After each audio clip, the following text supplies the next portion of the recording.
In this segment, I want to talk a little bit about pressure in a liquid. In chapter 12, we talked about pressure in a gas. And recall that a fluid is anything that can flow, right? So gases and liquids are both fluids because they can flow. But pressure in a gas behaves a little bit different than pressure in a liquid.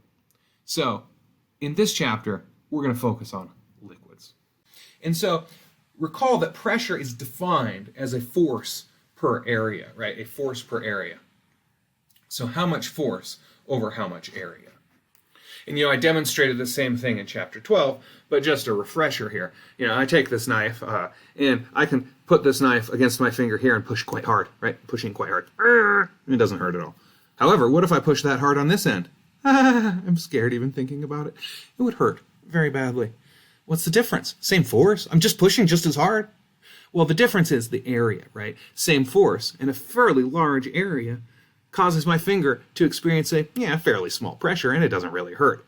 Same force in an itty-bitty area, right? The type of that knife is just tiny, itsy-bitsy, a tiny, tiny area, and the same force leaves a very large pressure.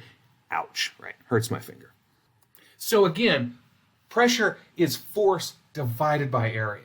And recall that pressure is not a vector. The force that pressure creates is a vector, but pressure itself is not a vector. So if I have some container of fluid, then the pressure within that container, it doesn't have a direction. If I'm talking about the force created by the pressure on the side of the container, well, that force is always perpendicular to the side of the container. So when we're talking about force, we can talk about a direction. But if we're talking about pressure, it doesn't come with a direction. Pressure just is.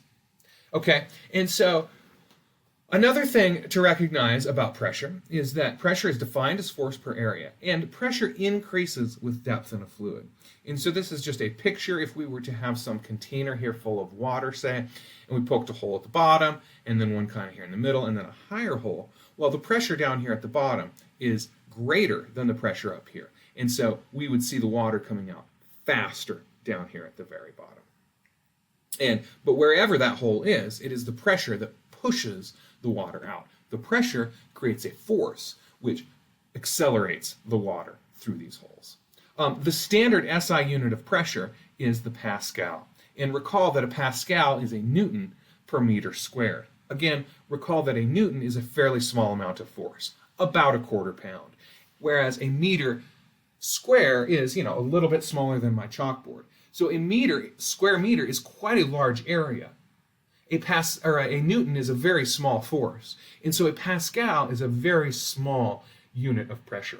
And often we'll talk about kilopascals because it's sort of a more human size, earth size pressure unit. Let's see what else we can learn about pressure in a fluid. In order to do that, let's build a pressure gauge. And let's build this gauge in our mind. And so this is going to be a pressure gauge of the mind. And by using this pressure gauge of the mind, we can learn some things about how pressure behaves in a fluid. So let's look at how this works. So we can build a pressure gauge in the following way. We have some piston, and behind this piston here, behind that we have no air. Nothing. It's just a vacuum, right? And so what is the pressure inside a vacuum? Well, it's zero. You never really can have negative pressure because having no pressure just means, well, there's nothing there, right? So the vacuum of space is at a pressure of zero. So that's kind of the lowest pressure you can have. Negative pressure doesn't really mean anything. So back here we have no fluid, no air, nothing, right? Again, this is a pressure gauge of the mind, so we don't have any trouble creating this. And so there's no pressure here whatsoever. The pressure on this side of the piston gives rise to a force which pushes perpendicularly to the piston in this direction here. So we've got a spring pushing back this direction. So we've got the fluid exerting a force on one side, and we've got a spring exerting a force on the other side. The greater the pressure, the greater the force on the fluid side, and the more the spring will compress. So by measuring the compression of that spring, we have created a pressure gauge. Well, let's put this pressure gauge in a few different situations and see what we can learn about pressure in a fluid. So here I have, what do we got? 6 pressure gauges in some container of fluid. The first thing is there is pressure everywhere in the fluid, not just on the bottom, not just on the sides, but everywhere in the fluid there is pressure. Also, the pressure at a given depth is the same, and it doesn't matter the orientation of my pressure gauge. So it's a little bit hard to see here, but notice that these 2 springs are compressed the exact same amount. It doesn't matter if it's vertically, it doesn't matter if it's sideways. Just the same as air pressure in this room pushes on my hand down, it creates a force, I should say, which pushes downward on my hand. It creates a force which pushes this way on my hand. It creates a force which pushes this way on my hand, and finally, this way on my hand. Everywhere, pressure creates a force which is perpendicular to the surface, which is why when I'm holding my hand like this, I don't feel the weight of the air, right? There's a mile of atmosphere stacked on top of my hand. I don't feel the weight of that air on top of my hand because that air is pushing down on top of my hand, true, but it's also pushing up on the bottom of my hand, exactly the same. So it doesn't matter the orientation of my pressure gauge. The pressure is the same, whether it's upside down, right side up, or sideways. So, again, at a given depth, the pressure is all the same. And the pressure doesn't matter the direction, the orientation of my pressure gauge. Finally, in a liquid, pressure increases rapidly with depth below the surface. Now, pressure in a gas also increases as you get deeper in that gas. For example, here in Greeley, or where I'm at right now in Fort Collins, we have a lower air pressure than we would if we went to sea level, say Washington State or something like that. So if I'm in Seattle, then I'm going to have higher air pressure than I am in Colorado. Why? Because I'm deeper in the atmosphere. There's more atmosphere on top of me. So it is true that pressure in a gas does vary, but it varies much more slowly than it does in a fluid. And particularly in, sort of human-sized changes in depth within air, the pressure really doesn't change, right? So if I was to measure the air pressure at the top of my, the ceiling of my basement versus the floor of my basement, that difference would be so negligible as to be essentially non-existent. Now, if I had a very tall skyscraper, I'm sure you can easily measure the pressure difference between the top of the Empire State Building and the first floor. But in sort of human-sized containers of air or smaller, we can assume that the pressure is exactly the same everywhere throughout the container. Okay, so that's some of the things that we can learn by looking at this ideal pressure gauge that we've created in our mind and placing it in different positions and locations within this fluid. I did say that pressure within a fluid increases with depth, and here is the equation that governs that. Here we see pressure of a liquid with density rho at depth d. Again, this little symbol here, it looks like a P. It is a Greek letter rho, and is one of the standard symbols in physics that we use for density. So what are the pieces of this equation? Well, our P here, not to be confused with rho, which I agree looks like a P. This is a P, and this stands for pressure, and that is the pressure at some depth, right? I'm dove into the deep end of the pool. What's the pressure at the bottom of the pool? That's what this symbol represents, the pressure at some depth in a fluid. This here is the pressure at the surface. Now, often, this will be atmospheric pressure. But we have to be a little bit careful because it might not always be. It's always the pressure at the surface of the fluid that we're talking about. And I'll do an example here in just a second where I'll show you how we could apply this to a situation where that is not atmospheric pressure. Okay, over here, got some standard symbols. This is, again, the density. G, this is 9.8 meters per second squared, our good buddy. The acceleration due to gravity. And this right here is D, the depth in the fluid. How far down into the fluid am I? How far below the surface of the fluid am I? Let's practice using this equation. In a graduated cylinder, we went to college, 10 centimeters of oil floats on top of 20 centimeters of water. What is the absolute pressure at a height of 10 centimeters from the bottom of the cylinder? Let's pause really quick and refresh our memory on a concept that we introduced in chapter 12. And that is the difference between gauge pressure and absolute pressure. So, here I've got my bicycle pump, my trusty bicycle air pump, and I'm looking at the pressure gauge. Obviously, it's not hooked up to anything right now. I'm looking at the pressure gauge, and it reads 0. But wait a minute, there's something fishy going on here. I know that I am now in atmospheric pressure, right? I'm at a pressure of about 100,000 pascals. That's a lot of pascals, people. Why is this telling me 0? Because this is gauge pressure. A pressure gauge measures the difference between atmospheric pressure and what you're trying to measure, right? And so the pressure at the end of my tube here is the same as atmospheric pressure. So the gauge pressure right now is 0. Now, if I cover this up or put it on my bicycle and I pump it up a little bit, then I will see that I've created a difference between the pressure here and atmospheric pressure. And so this will read something. So when you see absolute pressure, well, that's different from gauge pressure. Absolute pressure includes the pressure of the atmosphere. Back to the example. So we've got this graduated cylinder. Let's go ahead and draw ourselves a quick picture, and then we'll apply that equation. You'll see it's not too bad. So we've got 10 centimeters of oil, floats on top of 20 centimeters of water. So here we have oil, and that density is 0.85 grams per centimeter cubed, and then we're floating on top of water, and of course the density of water is just 1 gram per centimeter cubed. You don't need to memorize any densities in this class, but boy, it wouldn't hurt to have that one in the back of your head so that you don't have to look it up. It's going to show up all the time. What is the absolute pressure at a height of 10 centimeters from the bottom of the cylinder? So I'm looking for this height right here, which it has told me is 10 centimeters above the bottom here. Now recall that this also is 10 centimeters, and here we have 10 centimeters also. I'm actually going to do this in 2 steps. First, I'm going to find the pressure at the top of the water. Okay, and so in order to do that, we're going to apply this equation. And, we can basically just plug in here. So I'm going to jump down here and just start right here, give myself room to work.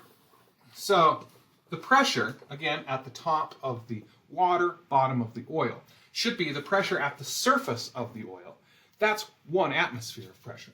So that is 101,300 pascals, plus the density of oil. We need to use that in standard units. Grams per centimeter cubed is not our standard SI unit. We need to convert that to kilograms per meter cubed. 0.85 grams per centimeter cubed is the same as 850 kilograms per meter cubed. So that's what I'm going to use.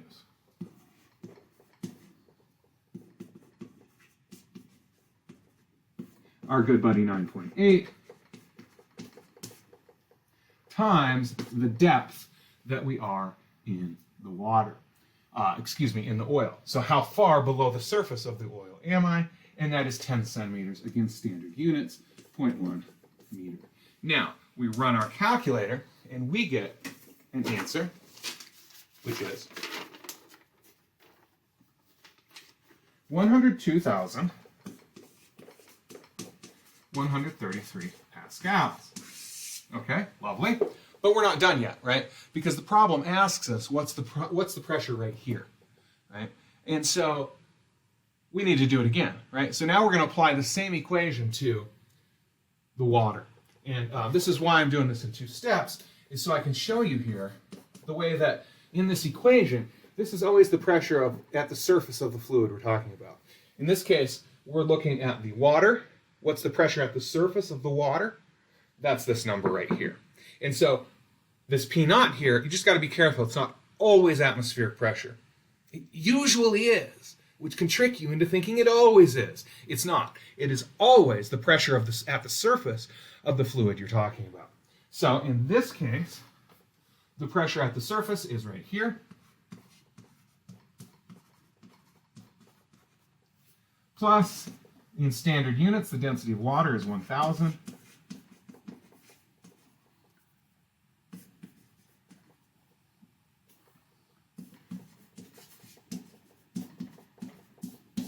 And how deep are we?